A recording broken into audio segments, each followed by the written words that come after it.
Hi there, you're watching and or listening to North of Weatherfield, the Canadian Coronation Street podcast. And this week we are talking about episodes that aired in Canada from July 29th to August 2nd. However, warning, this being Prime Olympics time, our PVR recorded 4, Jem showed us 5, neither of the usual 6. That's right. So be cautious. Listen at your own peril. Yes. Exactly. Theme.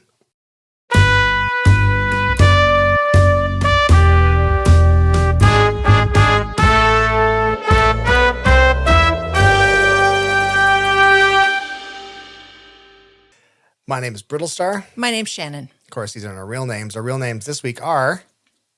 Mine's visual. Okay, let me just descriptive video this for people just listening. What? Shannon has stuck a flashlight to the middle of her forehead, and she's doing sewing machine... Well, now she's stopped. She was doing sewing machine motions. I'm going to say that you are Beth. That's correct. That was you thought we got excited about that, didn't you? I know. Well, I couldn't think of who to be, and I thought, a little prop comedy. I've done this one before, but I'm going to do it again. Oh, no. Ready? You've always done one before. I know. Well, isn't that many characters in Coronation Street. I think that's a really great idea. Yeah, absolutely. He doesn't say yeah. Is that Rowan? Yeah. I think that's a really good idea. And maybe don't let them stand in your way. That's pretty good. He sort of talks like this all the time. Yeah, you've managed to get the intonation without veering into accent territory. He doesn't really he sort of has a very loose accent. So next week, you can't be Dev, Rowan, Steve, or Nick. All right, well, don't put that flashlight away then. All right, so this week we are talking about Leanne and Amy, about Gemma and Chesney, Kit and Craig, Betsy and Carla, and about Bethany, Joel, and Lauren. But there's really only one storyline that matters. That's what you always say. But I know, but it's and I'm right. We have to go over the stuff because the other stuff is going to turn into the next big storyline, perhaps. It may. It's for your own good. I don't know about that. All right, so Leanne and Amy. So Leanne and Amy are talking in the bistro, and Leanne is telling Amy how great the Institute is, how it's worth every penny. You get back tenfold what you put into it, whether it's mentorship, experiences, etc. Yeah. Uploading is invaluable. So Amy seems very keen, and she sees that, it has helped Leanne. It's sent her down the road to Crazy Town, but it has helped her. It's qualify that though. In what way has it helped her? She seems more at peace with Oliver and that sort of stuff because she was in a depression. But she was in a bit of a depression, but now she seems like she's in a bit of a tranquilized state. Oh, I'm not saying it's healthier. Are you in favor of the Institute, Shannon? So Amy confides in Leanne that actually Grandma Deirdre left her a fairly significant amount of money in her will. At which point Leanne pulls out her phone and says, you don't have to never talk to Grandma Deirdre again. Yeah. Opens up her phone and says, "Hi, sweetheart." And Oliver says, "Hi, Mummy." And she says, "Let me introduce you to your sister." Turns around and shows 4-year-old AI Oliver to Amy, who just leaves Who immediately. bolts. She doesn't just leave, she bolts. Yeah. I was all on board with Amy Bolton. I was like, yeah, let's get out of here. How else do you deal with that? You don't. It's like I'm, 21? But I'm so disappointed that it wasn't AI Deirdre. Well, no. It's because that's what the money pays for. So if Amy has a significant amount of money. I know, but maybe they thought it'd really bait the hook with her. Because they're like, oh, she's worth like 40,000 pounds. No offense to poor old Annie Kirkbride, whatever her name was. I think an AI Deirdre is not anything anyone wants to see. Hi, Deirdre. Hi, Grandma. Hi, love. So Rowan talks to Leanne about Amy, and Leanne says, I think actually I might have put her off joining the Institute. And Rowan says it's not like her to give up, that she's normally very tenacious. And so Leanne heads off to find Amy to try to fix it all. Yeah. She finds her in the florist trying to make sense of the books that Tracy's left in a mess. Leanne apologizes for startling her with the AI thing. Yeah. And Amy apologizes if it came off that, she was implying that Leanne was weird. Right. And Amy says she is actually still interested in the Institute. Maybe she can use it to get some help with bookkeeping and that sort of thing. And Leanne offers to help her because, of course, Leanne is a business person. Right. So then later, Rowan tells Leanne that the Institute is expanding and that she has the chance to get in on it and invest. And as the Institute always makes money, she will make a profit. So Suspect. she asks what her investment is, and he says it'd be £40,000. Just a lot of money. That's a lot of money. So Leanne goes home and she tells Nick that she's had this opportunity. She's already spoken to the bank and that they've agreed to the loan. Nick is horrified, says she can't do that behind his back. And she says, I'm not doing it behind your back. I'm discussing it with you. I'm telling you I've already looked into this. And to her credit, their credit, they both decide, no, that's not a good investment. And Leanne's like, okay, not investing.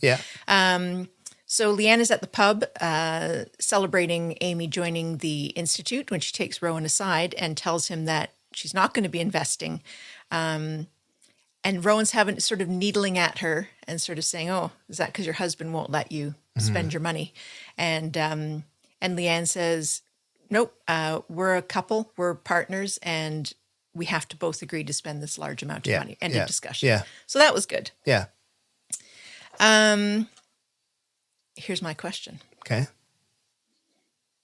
Is Amy... Because I don't think Amy would agree to a Grandma Deirdre AI. I don't think she'd have any desire for it. No. So is Amy going to invest in the Institute? Well, that's obviously where it's heading. Because she's got the inheritance money. Yeah. She's going to be wound. She's going to be somehow tricked out of the inheritance money into investing. Yeah. Yeah, no, that's where it's going to go. Maybe she's in early enough in the Ponzi One more scheme. reason to support my argument that there's only one storyline that mattered this week. Gemma and Chesney. Now, this is very brief. This is mostly for my mother, who says that she's literally stressing at night, worried about where the quads are going to go when they get evicted. That's fair. Yeah. Because not everywhere has a TARDIS upper floor. Yeah, magic upper floor. Yeah. Actually, it's more like I Dream of Jeannie, I feel. Does they have like a huge area? Well, I don't know, but it fits everybody. Do you remember when they'd go in the Genie bottle? Yeah. And it was like this great apartment. It was all pink. Yeah, Larry Hagman. Yeah. So Kit and Gemma are in the pub, and Gemma is stressing about what will happen to them as they have to be out in about a month. And Brian overhears, and he says that a customer has just canceled her paper for Balaclava Terrace because she has to move out of her nice, large, affordable flat. Right. So encouraged by a free pint from Kit, Brian calls for information from the client, and Chesney heads off to the open house. Huge lineup to view. Eventually, the realtor comes out to say it's already been rented. Chesney tells Gemma one good bit of news. Linda has offered that Joseph can live with her, and then he can still attend Oak Hill, and now we can look for a flat with one less bedroom. Right. This does not make Gemma feel any better. Yeah. She's super upset because the family is being broken up. I understand, but once again, Gemma's pride is getting in the way of doing the right thing. But the one thing I will say for this, if they then find a flat that fits the quads and Gemma and Chesney, then Joseph won't have a room and he's never moving home. So it's a big deal. That's a whole different ballgame. Is that worth, there's other solutions. There is. They could have just said yes to having their faces on a bus. No, I think what we're saying is surely Linda is going to buy the place. How much can that house cost? And then they'll just pay rent to her if they pay rent. If they pay rent. That'd be a sweet deal. Because I feel that the flat she's bought with 2 bedrooms, wherever it is downtown, probably costs more than it would cost to buy Gemma and Chesney's house. Yeah. So anyways, let's hope. I know my mom hopes. Yeah. She was relieved when I told her I think that's what's coming. Okay, Kit and Craig. So Kit comes into the cafe. He's all chipper. It's his first day back at work. He's talking to Kirk about Craig, and Kirk says that Craig is totally sound, a very honest guy. He's even had a dirty copper sent down. And so himself being a presumably slightly dirty copper, Kit is like, okay, I need to watch out for this guy. I need to get this guy. I need to get some insurance. Exactly. So Kit later sees Craig on patrol and invites him to come and follow up on the possibility of Lauren being alive, and says it might help him get in good with CID. Yeah. Then after work, they head to the Rovers, and Kit is buying the drinks. But out of Craig's earshot, he orders himself a 0, and Craig dastardly pints. Yes. And It's one thing if you're doing that for one drink because you don't want to say that you don't want to drink. It's a whole other thing if your plan is to get someone absolutely legless who thinks you're joining them in the party. Exactly. Yeah. So even Daisy remarks on how drunk Craig is getting, and Kit is questioning Craig if he's ever done anything he shouldn't. Yeah. And Craig keeps alluding to how he did once bend the rules, and Kit corrects him and says, no, massaging the rules. We don't bend the rules, we massage the rules. Craig likes that even more. You know who he's like? Who? Kit? Yeah. Okay. His mother. A no good one. And but no matter how many pints Craig has in him, Craig is not giving up anything about the way he covered up for Faye and Emma. Smart. Yes. And then Betsy and Carla, which I think is going to be the new exhausting storyline. Can I just talk about Kit and Craig for a second? Yes, you can. I think as much as I malign the Tink, Yeah. I think he knows more and he's picking up on more than he lets on. So you think he's going to take down a second dirty copper? I think he might. He might have a little bit of a moral dilemma to do so. Mm-hmm. But I feel like he's possibly even aware of the fact that Kit's not getting drunk and he's getting drunk. Maybe. Because I think if someone was drinking zeros and I was drinking pints, I'd be like, why are they? Yeah, except Kit's smiling and he never smiles. So you might think maybe he just goes from dour to smiley. I think I'm going to put some faith in Craig. All right. Okay. So Betsy and Carla. So I'm going to be counting off all of Carla's foolish moves here. Okay. In this thing as we go. I'm going to do an announcer voice for each number. I was just going to put up fingers, but sure, you can do the announcer voice when I put up the fingers for the people who are listening. Yeah. So Betsy comes into the factory in the morning and immediately launches into asking Carla if she can have a full-time summer job. Yeah. Doesn't back down when Carla says just leave them alone. Their friend has just had a heart attack. Yeah. Later in the day, Carla notices that Betsy is missing from work and asks Fizz where she is. And Fizz says, she said she had to go to the precinct for something, but she's been gone an awfully long time now. So Carla, for some reason, decides to go to the precinct to look for Betsy. Yeah, that was weird. So she's leaving a message on her cell. 2. Why does she have a 2-day-long teenage work experiencer's cell phone number? That's weird. When she encounters the original Yobs with a couple of other Yob pals, they recognize her, start harassing her and say horrible things about Roy. She walks away. She is sitting in her car, sees them all disperse with the head Yob on his own. He bikes past her and she 3. opens the car door, sending him flying, and he lies motionless. She drives off, gets back to the factory, and immediately throws up 4 in a mesh garbage can. I thought that was the funniest. That's a questionable decision. Because it's one, if you're going to puke, and it's just going to make the puke go 10 times more everywhere. Yeah. So Betsy has indeed been in the precinct and has witnessed the hit and run and knows it was on purpose. Yeah. So Carla's all out of sorts in the factory when Betsy returns, and Carla asks where she's been and then doesn't meet her eye when Betsy says, I was in the precinct. And Carla says, what were you doing there? And Betsy said, watching you almost kill that boy. She says he was really badly hurt. An ambulance had to come. He was incoherent, maybe a head injury. Fizz then comes in and asks what they're talking about. And Betsy says, the accident in the precinct. So she is bold and shameless. Yeah, she is. She's assertive and bold. And brass neck. Fizz confirms that she got a news alert on her phone about the accident. And I think the implication was, because they mentioned the name of the family like you were supposed to know. And I take it it's that small town thing or neighborhood thing of, the family name. So came from a rough family, right, living in a bad area. Day before his 19th birthday, he was attending college. Yeah. So changing his ways. Being put across like he's the one good one to come out of this family. He wasn't changing anything. He wasn't. He was attending college, and he was going to be 19. That's about it. And his mom was appealing for witnesses. Yes.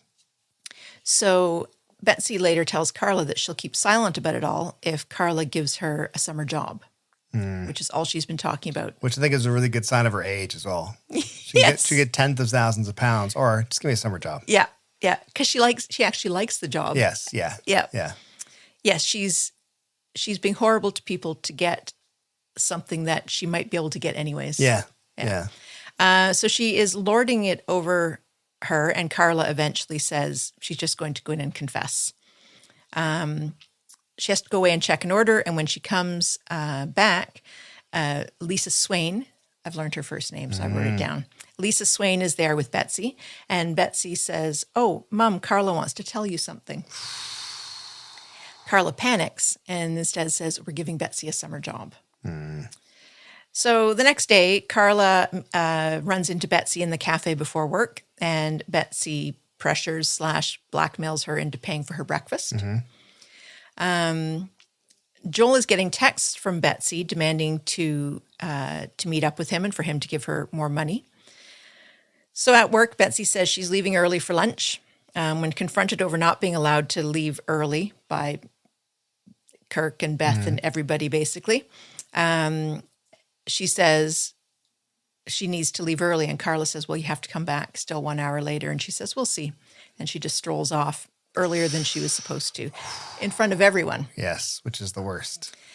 So we see Betsy in the car with Joel, and she's pressuring him for more money when he gets a call from Dee Dee that Dee Dee and Bethany think that they know where to find Lauren. Yeah. So he kicks Betsy out of the car, races off.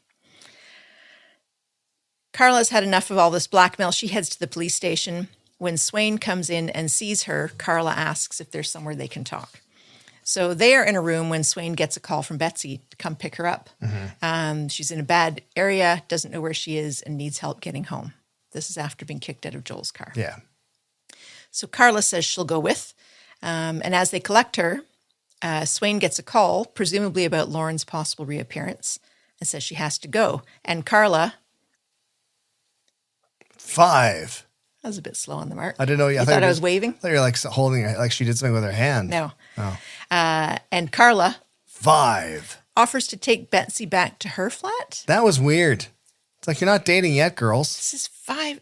No, that's the mother of the girl. I know. That's what I'm talking about. Yeah. It's like she's taking on a mothering role. Yeah. So Carla tells Betsy, I am going to confess. I'm tired of being blackmailed. I don't care if I go to jail. It's not worth it. Right. And Betsy tells her she was never going to tell anyone, and she now realizes she took it a little bit too far.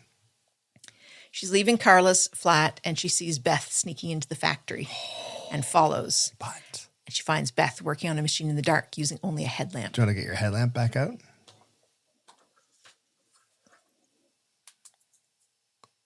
Let's do full ASMR for people listening. Click it again. Now click it again. There you go. Now you put it on your head. So here's my question. Is Beth the new blackmail target? No, I mean, she might try to, but I think Beth is too savvy. I mean, Beth has no money, but I feel... I think Beth could make your life miserable if she wanted to. Well, or could... Yes, but so could Betsy. Is Betsy going to maybe imply there's something going on with Kirk? Hapless Kirk. And then my other question, why... So it didn't... I don't think Joel gave Betsy money before kicking her out of the car so unceremoniously. No, he didn't. So why would he agree to meet Betsy? But it seemed like he was planning on not giving her money. So either don't meet her or don't pay. Or was he planning on physically intimidating her? Yes. You The think third. so? I Right. thought, yeah, the last thing he said.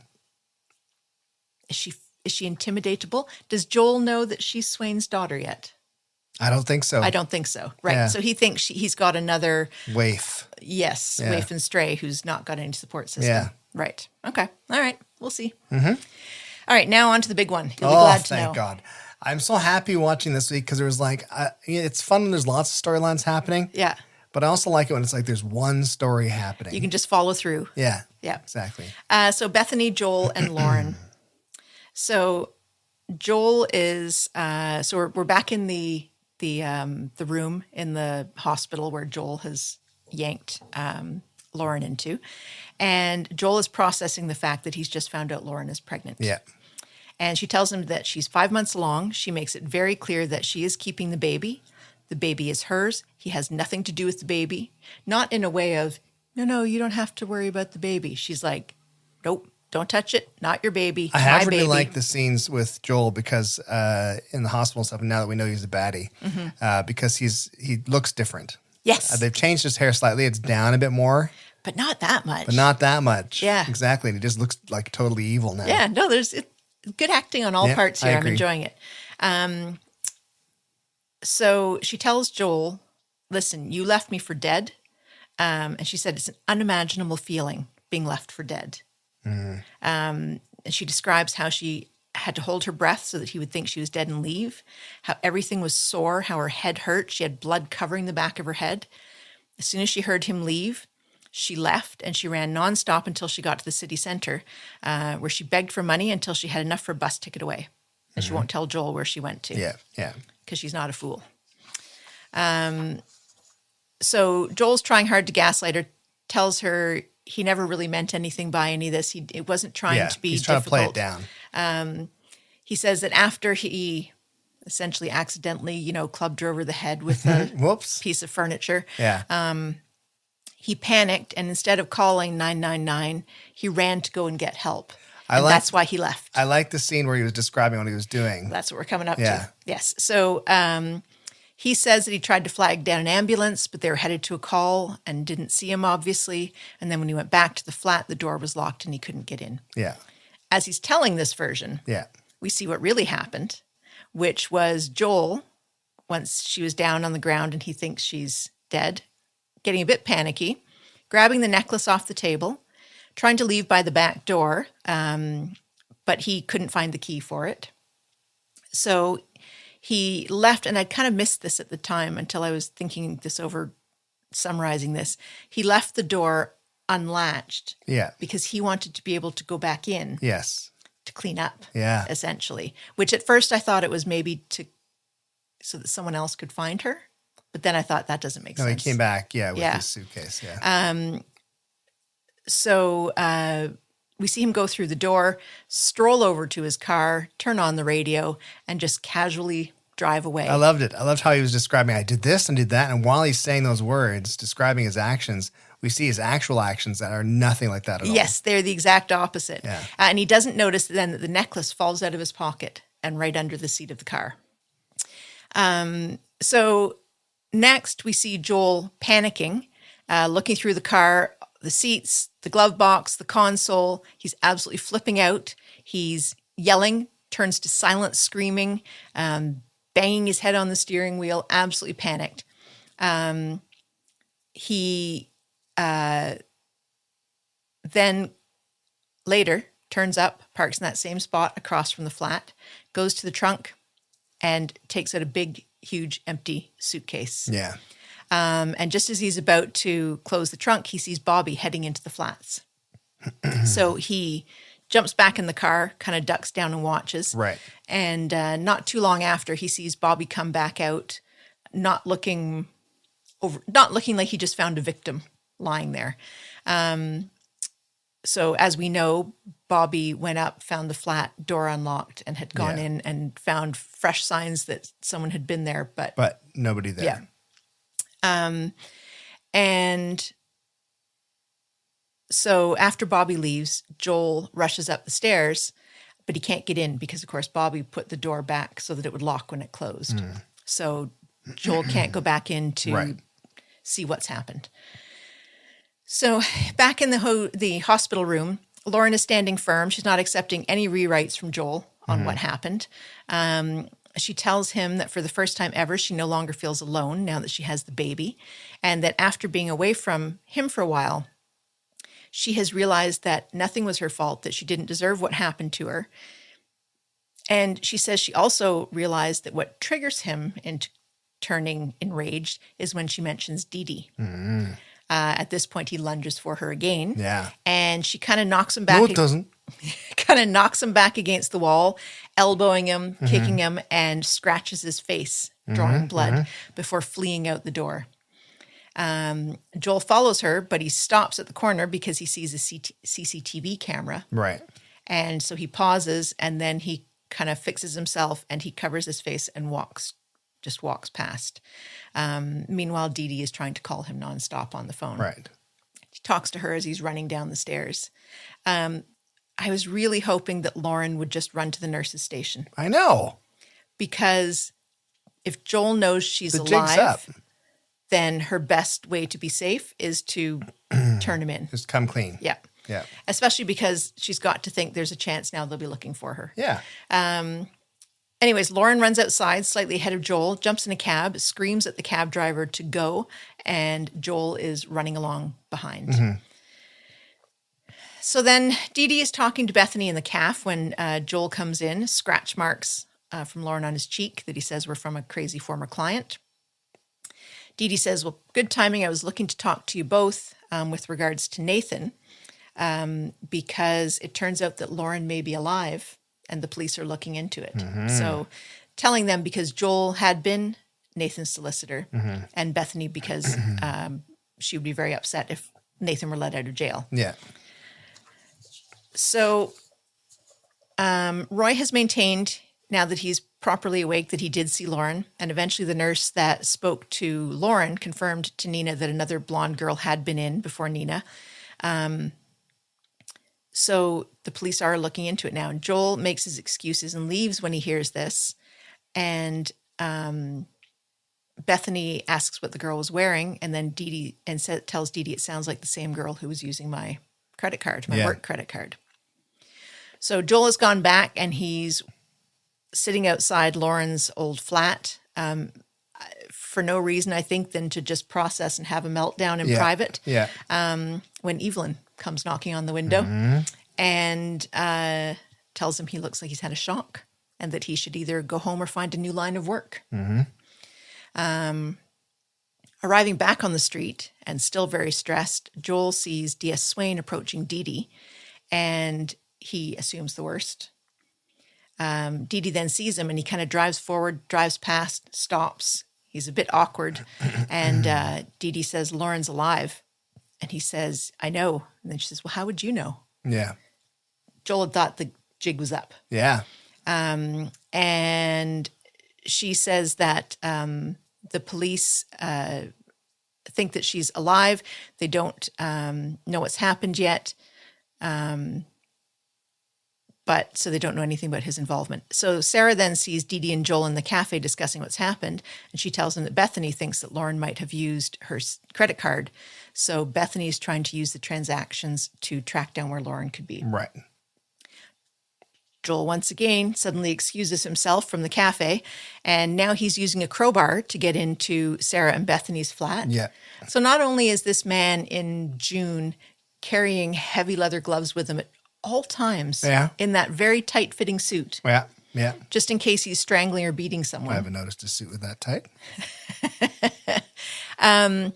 But he seems to have easy access to a crowbar. Yeah. Standard lawyer tool. Yeah, so he is going through the place, looking through piles of papers everywhere. And just as Sarah comes home, and she's talking to Nick on the phone and says, oh, someone's broken into the flat. And then oddly, she says to Nick, right, I'm going to hang up. Can you call the police for me? So if I were Sarah, I would say, hey, Nick, can you ask someone in your office there to quickly call the police? And can you stay on the phone with me? Yeah. Anyways. So Sarah goes in, and when she goes to look in the bedroom to see if anyone's there, Joel, who's been lying on the kitchen floor, grabs his crowbar and scarpers. So later on that night, Sarah and Bethany are having a drink at the pub, and Dee Dee and Joel join them. And it's decided that Joel and Bethany will team up to do what the police can't, which is to discover where Lauren has gone, where she has fled to. Back at Dee Dee's apartment, she has seen the credit card statements that Bethany had given Joel because he didn't manage to steal anything from the flat. And then while he's out, she sees Bethany in the caf and says, listen, I think I might know where Lauren is. The last train ticket she bought was for £55, which means it must have been a one-way to Warrington. So they head off with a list of shelters and soup kitchens to try to find her. Dee Dee calls Joel, which is when he's in the car with Betsy, to say, we're heading to Warrington. And he says, wait for me. And she says, nope, we're just heading. It's okay. So at the soup kitchen, they won't divulge anything, but another client is overheard and says, we're asking about Lauren. And they tell her that they know she must be scared, but they're her friends and they're really worried about her. So if she can pass on a message or something. And the woman says that Lauren's at a squat at the old King's Arms and that she hopes they can help her because a young pregnant girl needs all the help she can get, which is the first everyone else finds out that she's pregnant. So Dee Dee phones Joel and updates him with exactly where they're headed. And they don't want to wait for him in case Lauren gets word and bolts. So they go to the squat and a man comes back into the squat to tell Lauren there's folk outside looking for her. She peers out, she sees Bethany and Dee Dee, and instead she runs out the back door. Is her last name Bolton? Yes, it is. There you go. Yeah. Well done. Yeah. She's about to head out the back gate when Joel pulls up. So she slams the gate closed to run back in. Joel has heard and seen the gate closing. So he sprints back there, finds Lauren in the backyard of the pub and starts threatening her, and she just immediately collapses. Yeah. Just as he gets her on the bench, Bethany and Dee Dee come out, and they're shocked to see it is indeed Lauren. She goes to hospital. The doctor comes to update the three of them and says they've run some tests and they'll be able to go in and see her soon. So Bethany leaves to go back home. Dee Dee is going to phone Roy and update him, and Joel says he'll go get some coffees for everyone. But instead, of course, he goes straight to Lauren's room. So he begs her not to say anything. It says he'll make it worth her while, and tells her to say that Nathan attacked her, but she refuses to accuse someone who didn't do it. Plus, she doesn't want to get in trouble with the police. Yeah. Which I think is part of the problem with why Lauren didn't ask for help after getting to the hospital even. I think she's got that very young mentality where the police have always been against you. Yeah. And she's worried she's going to get in more trouble for based something. on her background, for sure. Yeah. So then Joel says to instead say that it was an Ovid's client that did it and that he'll make sure she and the baby have a nice flat. So this isn't yet resolved when we hear D.S. Swain arriving and asking for Lauren. So my question, will Lauren tell all? Yeah. Like in the near future? I think she will. You think Swain's going to come in and she'll spill? Yeah. I think she's going to realize, or at least Swain's going to convince her that you're not in trouble. You're obviously scared and on the run.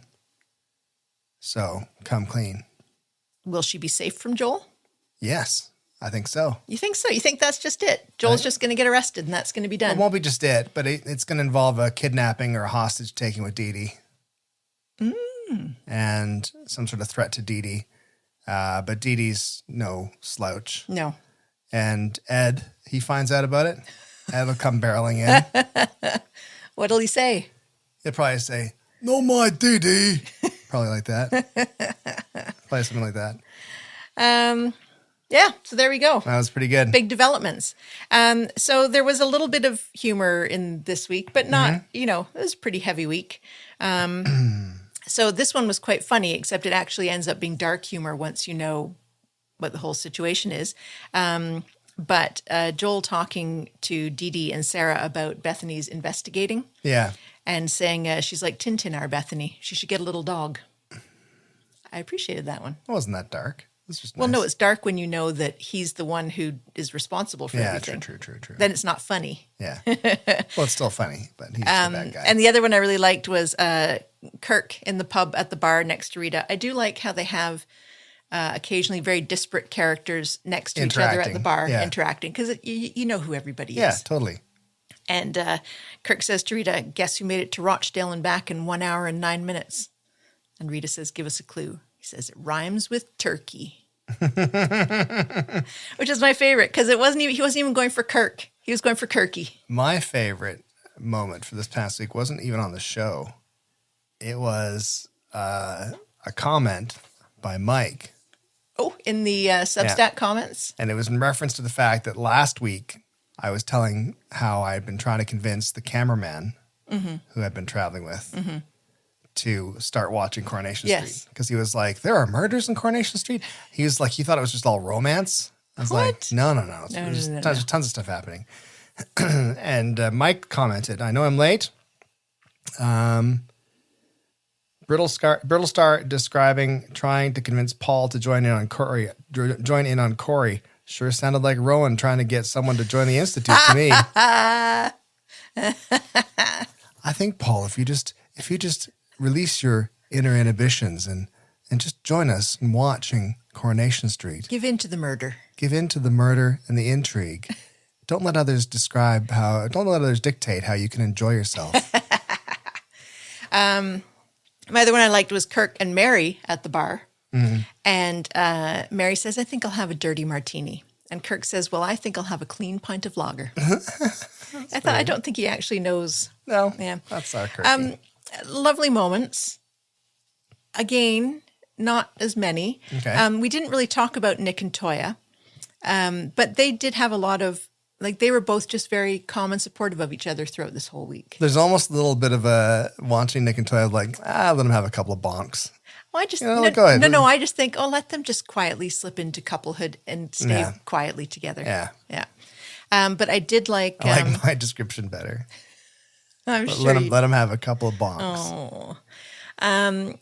I also liked Evelyn struggling to essentially learn and grow, to change her delivery, as Roy is emotionally fragile. Yeah. So when she finally gets to see him in the hospital, and she's been extremely worried about him. Yeah. And she tells him that he's looking tired. Mm-hmm. And Roy assumes that it's meant as an insult. Yes. And she has to clarify that she's being sympathetic. Yes. Yeah. So Evelyn, up until recently, has been used to generally, except for if it's about dogs, being biting, verging on unkind. Little acerbic. Yes. And then with Nina last week, she had someone to whom she could show a softer side while still using that sort of biting humor as a bit of cover for talking about deeper issues. Yeah. But now she's learning she has to come up even another level. More. Yeah. It's nice. She's growing. I know, because you now like Evelyn, don't you?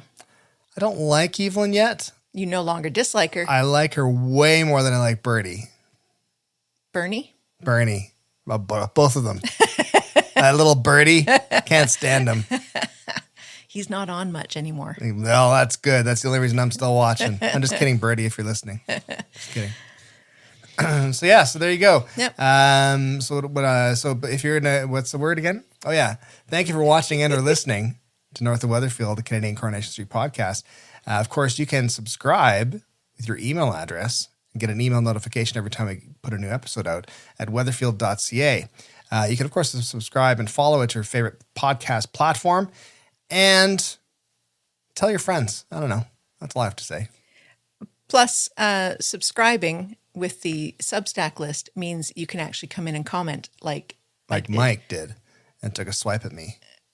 And then you can maybe get your comment read out by someone who's too lazy to take notes during the episode, but has a thing in front of him on his computer. Exactly. Thanks so much for watching and listening. Well, let's do the theme.